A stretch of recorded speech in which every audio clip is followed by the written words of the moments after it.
Hi, everybody. Happy Thursday. Today is March 14th. I'm so happy that you guys are here with me tonight.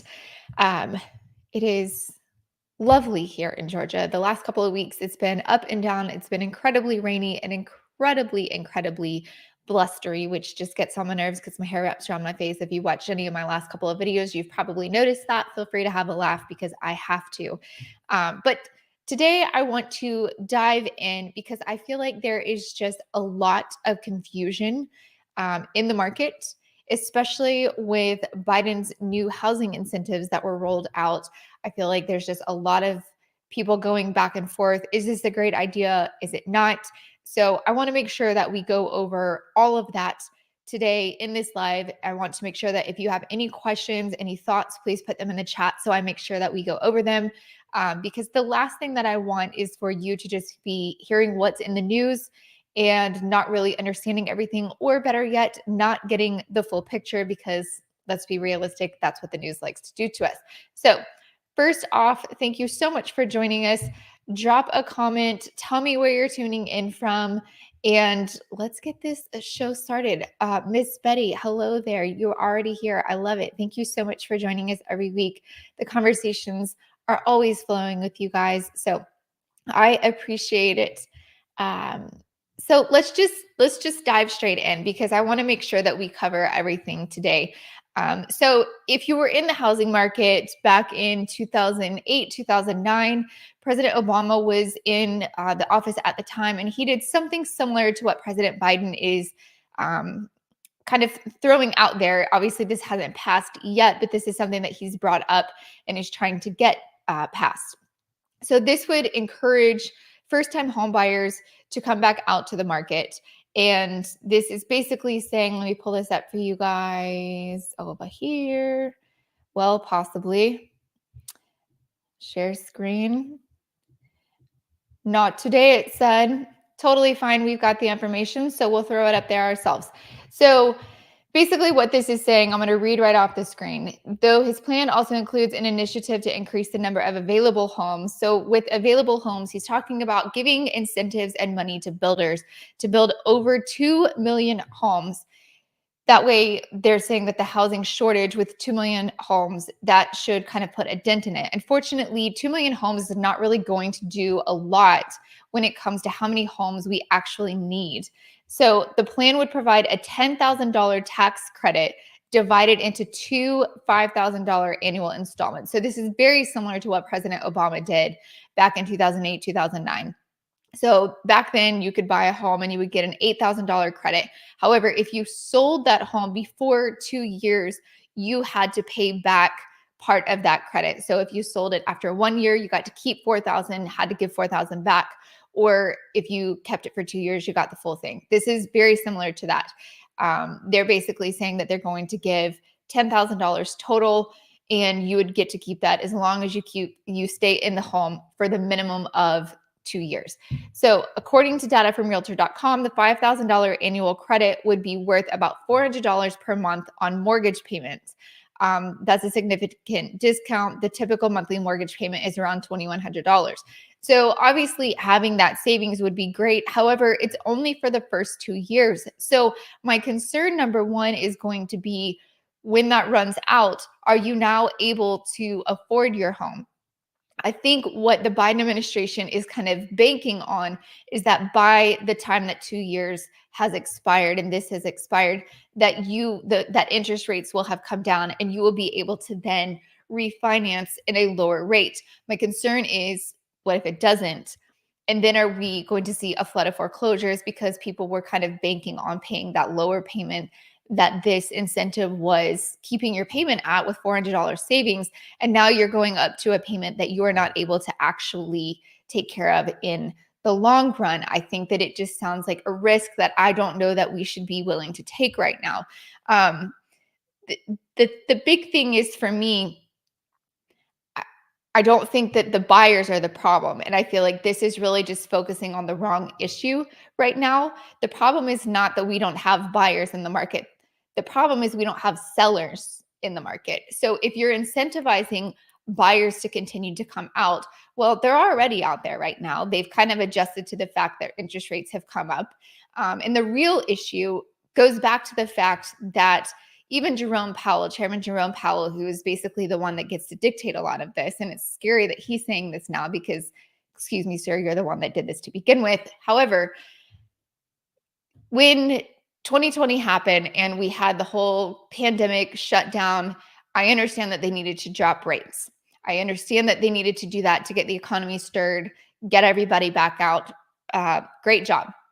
However, the problem is we left interest rates too low, too long. And as we saw the economy really getting stirred back up, and let's be realistic, all of us saw it wasn't just a little stirred up, it was like a freaking tornado. And so at that point, the Fed should have immediately started to raise interest rates. And had they done so, I don't think we would be in the boat that we're in today. However, I don't get to run it, so I don't get to make those calls. Now we are in the situation that we're in, and they've risen interest rates substantially very quickly in a short amount of time over 2022, 2023. And now they're talking about giving incentives to buyers when we still have multiple offer situations going on. The problem is not having a lack of buyers. The problem is having a lack of inventory. And 2 million, new construction homes is not even going to put a dent in it, first of all.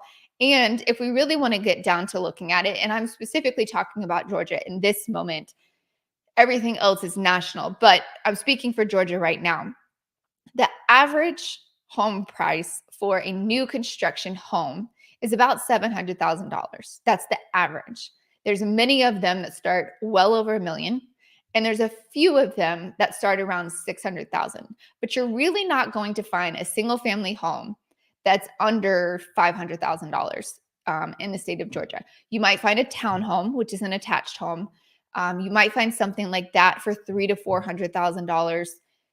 A lot of them you'll see they say starting at $300,000. What they really mean is it's $399,000. And if you add one thing to that home, be it a towel, you're now at $400,000. So realistically, you're not finding a single family detached home under $500,000.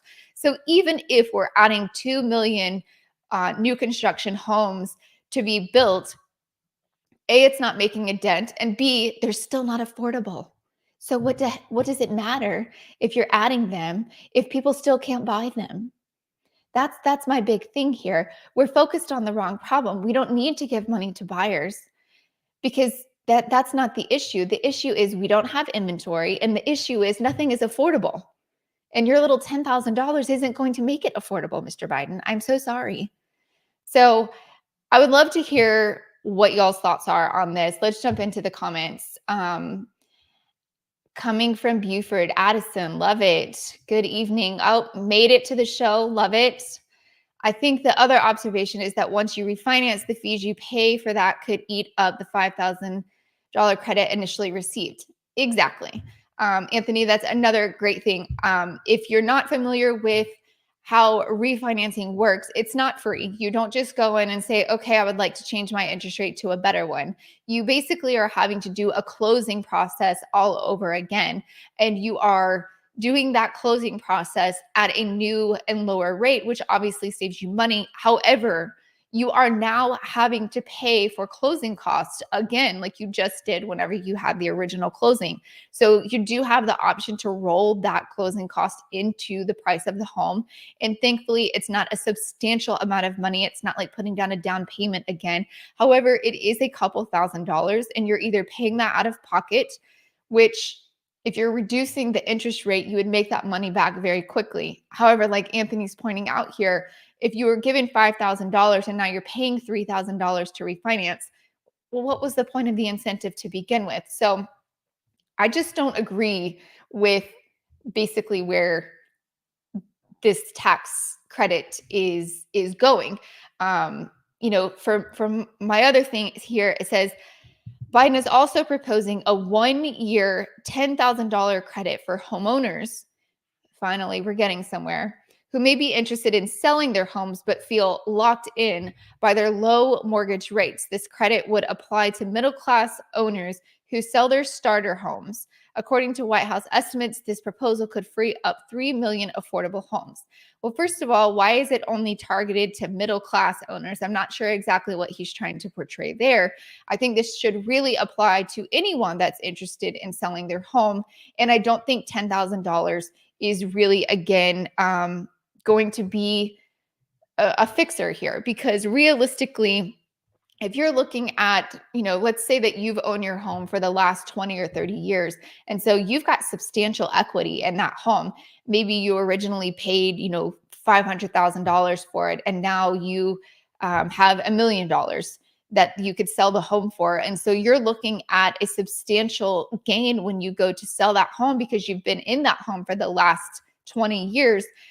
Now you're looking at paying a 28% capital gains tax. Well, that's pretty substantial. And a $10,000 credit isn't really going to give me any incentive if I'm not really truly looking to sell. If I've got a 3% interest rate, or maybe I've even got it paid off if I've been in there 20 or 30 years, and I'm looking at making a substantial amount of money to which I then have to turn around and pay Uncle Sam, and you're wanting to give me $10,000, it's just not really giving me much of an incentive. So, Mr. Biden, unfortunately, I would have to tell you, you can keep your $10,000 and I'll keep my house.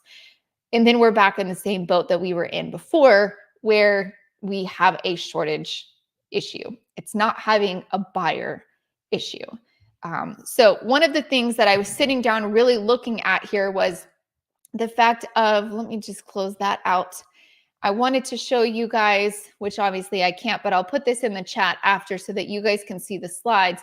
Because earlier this year, we were kind of looking at numbers, and across the board, CoreLogic, all of the teams had kind of said that year over year trends, they think that we're going to see about a 5.8% increase in home prices. So that means basically, if you bought your home in January, by the time we get to December, you will have made about 5.8% equity in your home over the course of the year. Now, that's a pretty good number, especially considering last year the only headlines that we were hearing were that we were going to be having a crash.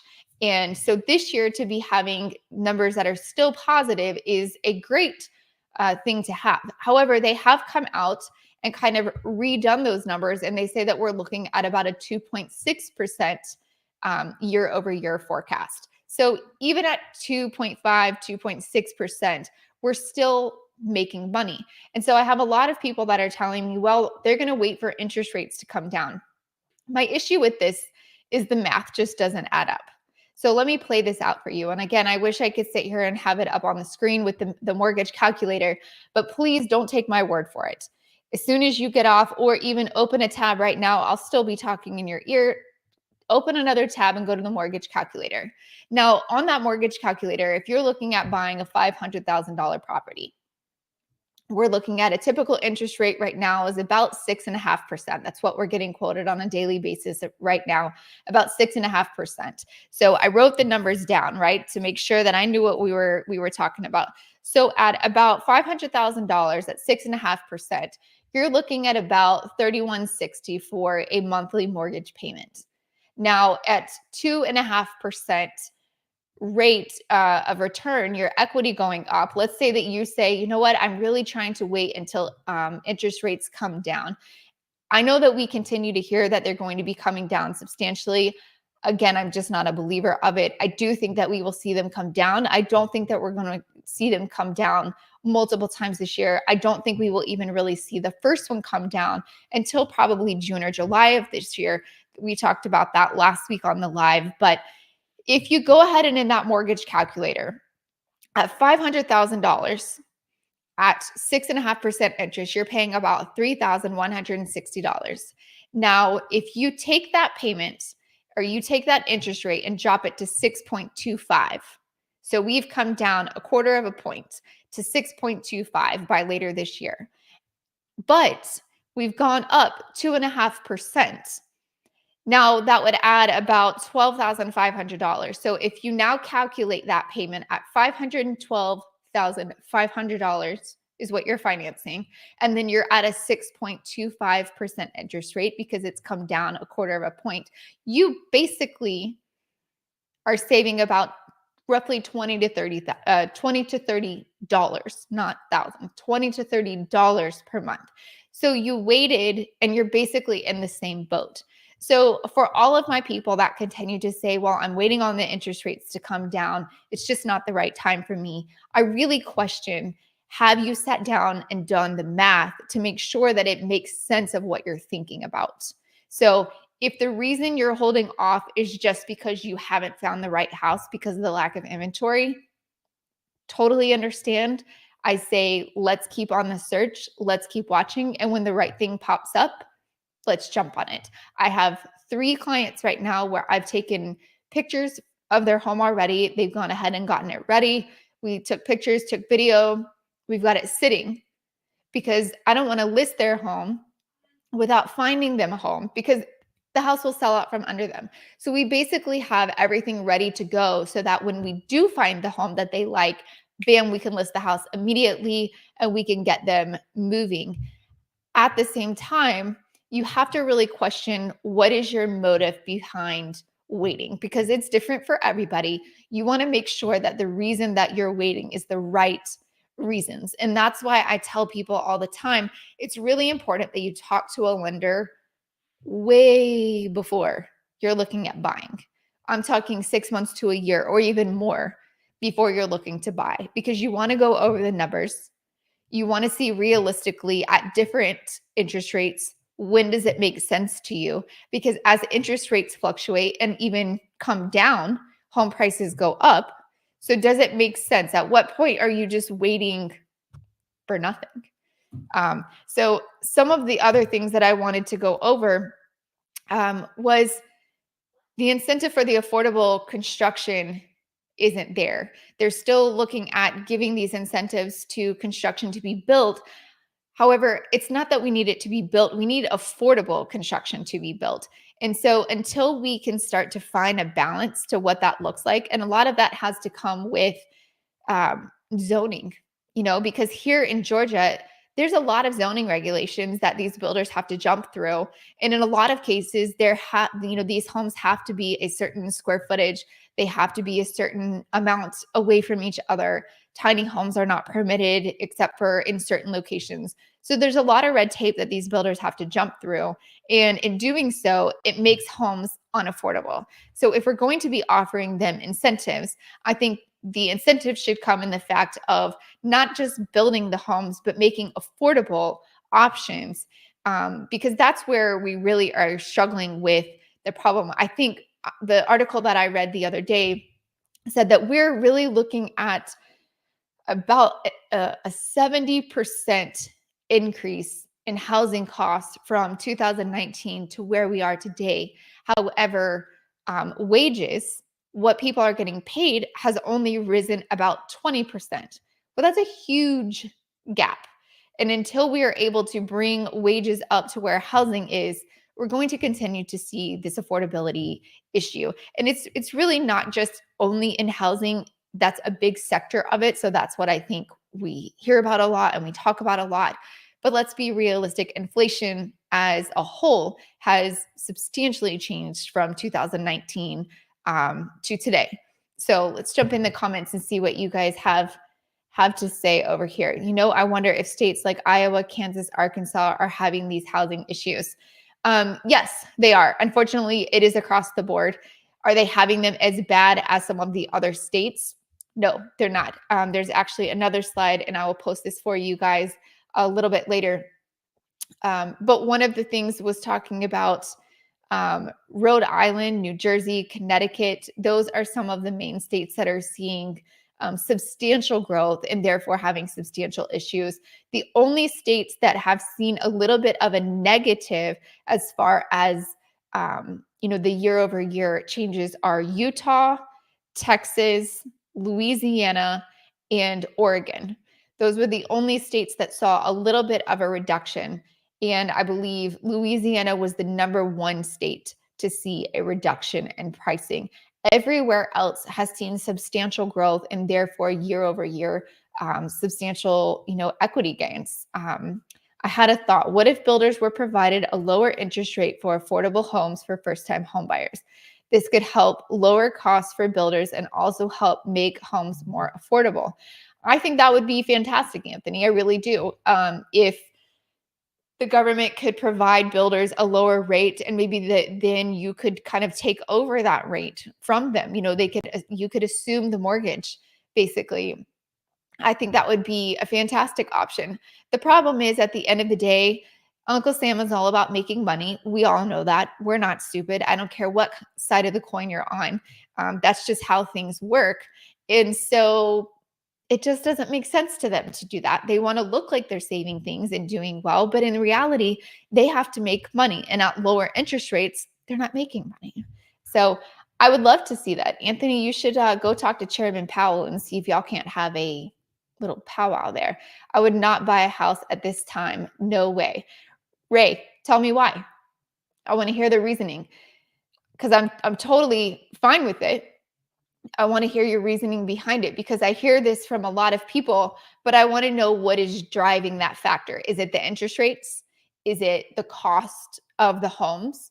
Is it you're just uncertain of the market? A lot of people right now, with the presidential elections coming up, it's a fearful year. Nobody really knows what to anticipate coming up.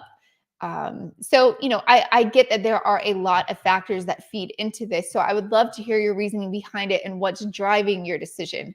Of course, they're not allowed. Right. Dang, I was thinking states like those would be cheaper to buy in because most people don't want to live in those states. It's tough because a lot of people have actually gone to those states because they were more affordable states. And in some cases, they still are more affordable states. However, the caveat there is it might be more affordable because there's not as many jobs. And so your wages aren't going to be as high. So it's more affordable, but you're also making less money. If you were making the same amount that you're making here in Georgia and were able to live out there, that would be fantastic. Unfortunately, they make sure that that's not how things work. And if you are working out there, they're going, or you're living out there, they're going to match your wages to where you live. So it's always a double-edged sword about kind of working where you live. So one of the things that I found interesting was 22% of people still think we are headed to a crash. Basically, that we're still going to be seeing reductions. And unfortunately, we've seen time over time over time, there is no data to back that up. There is zero data to back up that we're continuing to head towards a crash. If anything, looking at the data, reading it, interpreting it, I would say that we're actually on the back end. We've already seen the dip last year, and we're going back on an upward trajectory.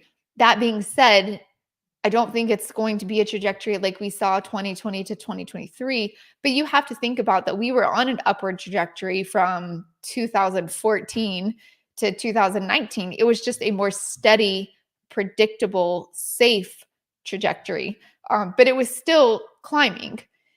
2020 to 2021 too was absolutely insane, and we could not continue to have that type of upward trend, and we don't anymore. We're having a safe positive trajectory moving forward, but there's no data to show anywhere that we're going to be heading towards a crash, yet 22% of people are still leaning towards that direction. And I really wonder if that's not kind of where people are saying, well, I'm going to hold out. I'm going to hold out. And I'm not saying that it's a bad thing if you are holding out. I mean, truthfully, buyers right now kind of need to hold out so we can get some new, homes on the market. But home values, even if we were to have a crash, and this is something that I want to make sure that I explain to you guys. And I'm sorry I've kind of gone off on a soapbox today, because this is something that's really passionate for me, because back in 2008 is when we had the crash to begin with. I was in real estate at that time. I was also in the process of buying my first home in that time. So it's like we're reliving that all over again. And it's a very uncomfortable season to be in. Whether you're buying a home, whether you're in real estate yourself, whether you're selling a home, it's not a comfortable time. So, but one of the things that I want to make sure you guys understand is, even if we were to have a crash or a correction, however you want to word it for yourself, people think that that would make housing more affordable. But the reality is, it really wouldn't make it that much more affordable, because the reality is, back in 2008, when we had the crash, we had the Great Recession. That was one of the biggest recessions that the housing market had ever seen. And the reality was, home prices dropped maximum 20%. A lot of home prices, depending on where you were in the country, didn't drop to that substantial of a price. But the maximum that we saw during the 2008, 2009 recession, really and truly, it was 2008 to 2012 that we were seeing reductions.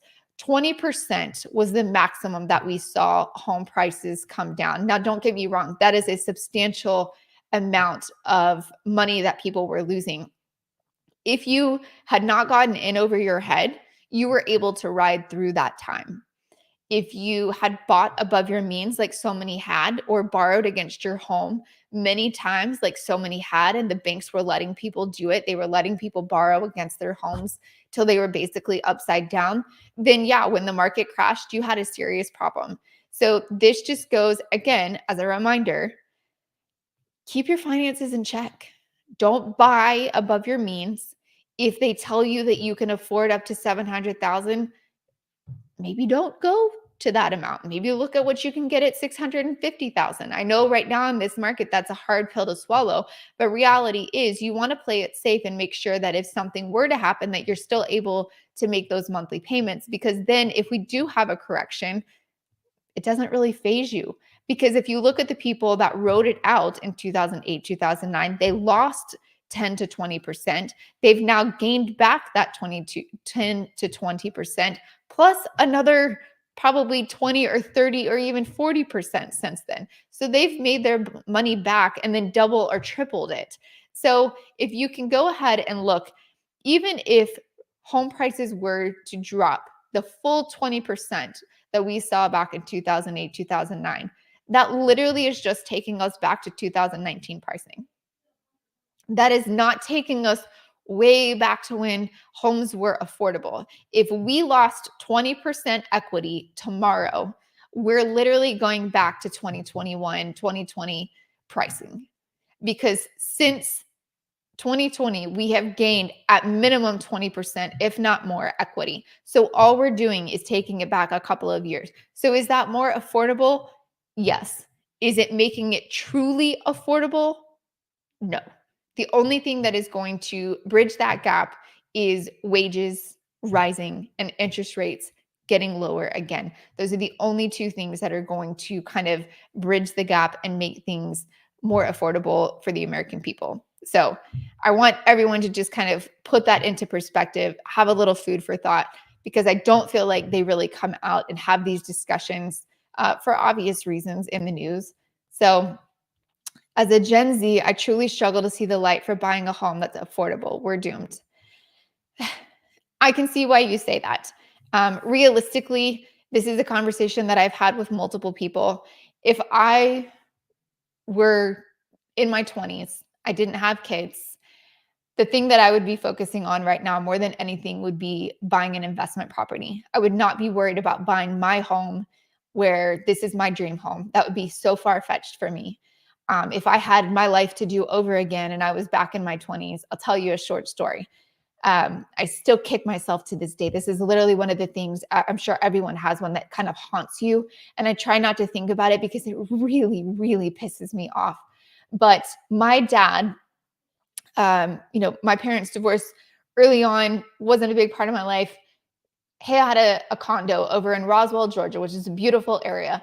And he was going to let me assume the loan. I was in my early 20s. He was going to let me assume the loan for $40,000.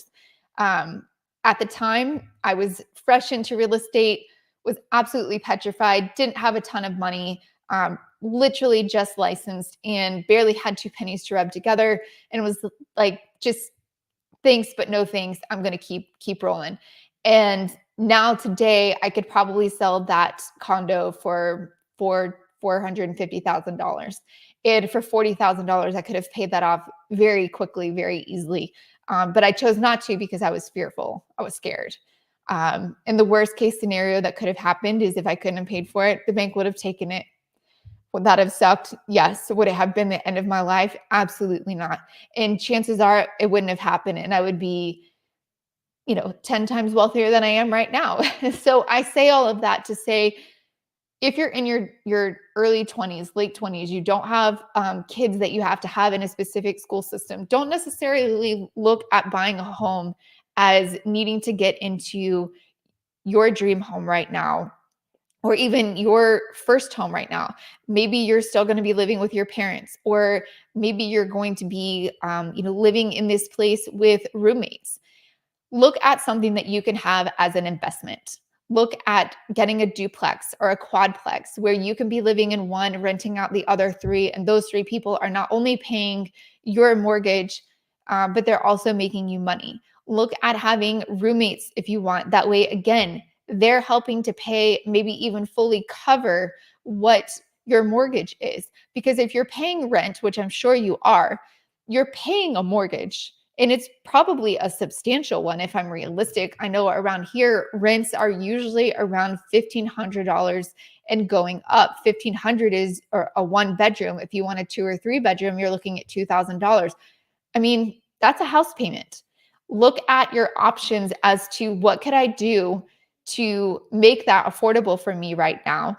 And then little by little, you will be gaining equity in that home, which will then be able to leverage you to your next home. You will be gaining raises as time goes on in your job, bonuses, things like that. So look for options that can help you to make an investment right now. Ray, why would anyone who may want to sell and move sell their house, which has a low 3% interest rate on their mortgage? I 100% understand and agree. My point to that would be, if you are going to continue, the only people I think that are going to sell are the people that really need to sell. And that was my point earlier on in the show, is giving incentives to buyers to come out and buy. I think this doesn't make any sense at all. The incentives need to be going to sellers. If I'm going to be selling and losing my 3% interest rate, as well as having to pay 28% capital gains taxes, I'll just stay in my house. It doesn't make sense. However, if you were to give me an incentive, maybe I get to carry my rate with me. If I sell this home, if you'll let me take my rate and carry that rate with me to the next home, I'll be happy to give up this home here and take my rate and go somewhere else. Or if I don't have to pay capital gains taxes, because chances are, if I'm selling this home, I'm making a decent amount of money and I don't want to pay to Uncle Sam. I want to keep all of that money and flip it onto the next house. So realistically, the people that we're seeing sell their homes right now are the people where it's necessary. They're getting a job relocation. They're absolutely done with where they are and they're moving to a completely new area, or they're downsizing. Some people that have been wanting to upsize but haven't yet because of everything that's going on. Maybe they have a 3% interest rate currently, or they're waiting for interest rates to come down. A lot of those people are finally coming to terms with, okay, it is what it is. Home equity is still rising. Interest rates are at a somewhat comfortable spot, and it just doesn't make sense for me to continue to wait. So I really feel like the incentives need to be going to home sellers, not home buyers. So Ray, I understand your perspective there. And in a lot of cases, the answer is I agree with you, and there's not a reason for people to sell. If you don't have a major, life altering, changing event like relocating, downsizing, it doesn't, really and truly make sense right now. If you could take your loan and move it to the next home, that would be awesome. Roll that debt over to the next house and borrow or cash pay the remaining amount. That's what I've been trying to say for quite some time. If you could kind of, how you've heard about assumable loans, right? So Anthony, let's just say that your home's on the market and you have a 3% interest rate, and I come in and I can assume your loan. Basically, I'm taking over your loan at 3%. Well, if I can give that to somebody else, why can't I just keep it? Why can't it just be mine? Why can't I just take it like it's in a purse and move it to this property over here? I'll sell this house, and this new buyer buying my home gets their 6.5% interest rate or whatever it is. And then I'm taking my loan that I'm already good for because I've had it for a substantial amount of years. I've paid every year. It's like the Verizon stuff. Do you guys get pissed off with this? I get really upset. So Verizon, if you go buy, and this is really all of them, but if you go buy, or if you go get a new plan with Verizon or Spectrum or any of the cable phones, all of that jazz, you go get a new plan. You've never been with them before, you go get a new plan. They'll give you $1,000 phone absolutely free of charge, a new Apple iPhone 15 free of charge for signing up with us. But those of you that have been with us for 20 years and have paid your bill every month and have been extremely loyal to us, y'all get nothing. How does that make any sense? It doesn't to me. So if I can give my loan to someone else, why can't I take my loan with me? That would very much incentivize a ton of sellers to say, if I can take my 3% loan and move it over here, yes, I would love to move. I don't want to be in my townhome anymore. I want to be over here with a yard and good schools and everything else with my kids, but I want to take my 3% loan with me. That, Mr. Biden, is an idea. We'll see if he hears us. Nope, no kids, no girlfriend, wife, just me. Invest. I have a husband, 2 kids, 2 dogs. I can't move around a lot right now. It's just not the right time for me. It's not the right season for me. However, 20 years ago, absolutely the right time. Take advantage of your situation as it is currently.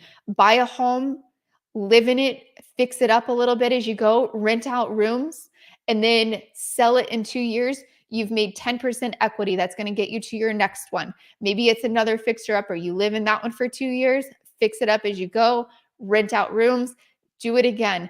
And then 7 years down the road, 5 years down the road, 10 years down the road, you end up getting married. Okay, so now all of the money that you've made equity over selling those homes, you're now buying your dream home or your happy home, whatever that looks like. A lot of us feel like our first home needs to be our dream home.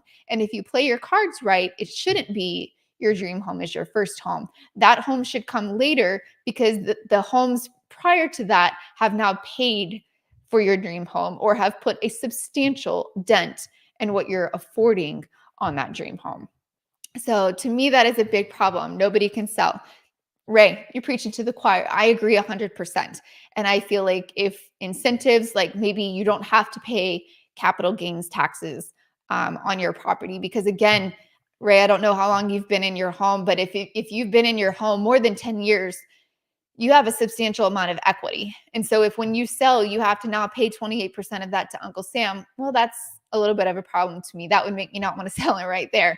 And then the fact of, like Anthony was saying, if you have to give up your 3% interest rate and turn around to get a 6.5% interest rate, again, that makes me not really want to sell. So unless I'm having a major life reason of why I need to sell, and that's the issue here that we have, is that the problem is not the buyers. The problem is we don't have homes to sell. We don't have enough homes to go around to all of the buyers that we have. And until they figure that out, we're going to continue to have the problems that we are.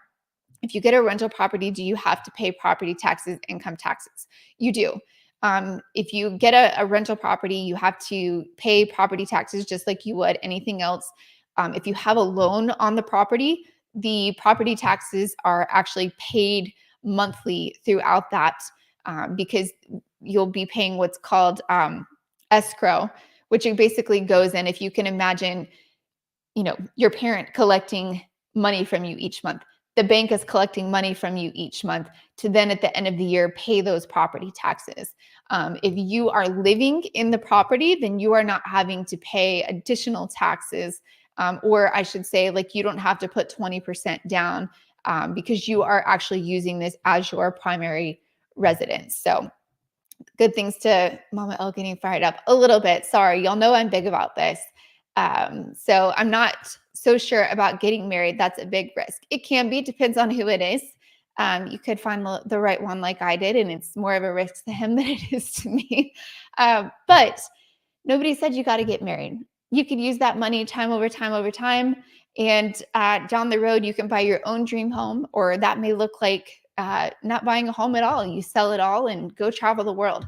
Nobody says that you have to live in anything. So let that dream be your dream and just get there by using real estate to your advantage. So I will get off my soapbox tonight, you guys. I appreciate you so much for tuning in with me, letting me go off a little bit about this. It's just something that's very important to me. I feel like home affordability is a major problem that we have in this country right now. I don't feel like any of the people that can do something about it are willing to do something about it, while the rest of us are sitting around waiting to see how things are going to pan out. And that's a big factor for me. So if you have any questions, you guys know how to reach out to me. Shoot me an email, shoot me a text. Even if you just want to have a conversation, I'm always here. Love when you guys are here, and I will see and talk to you next week.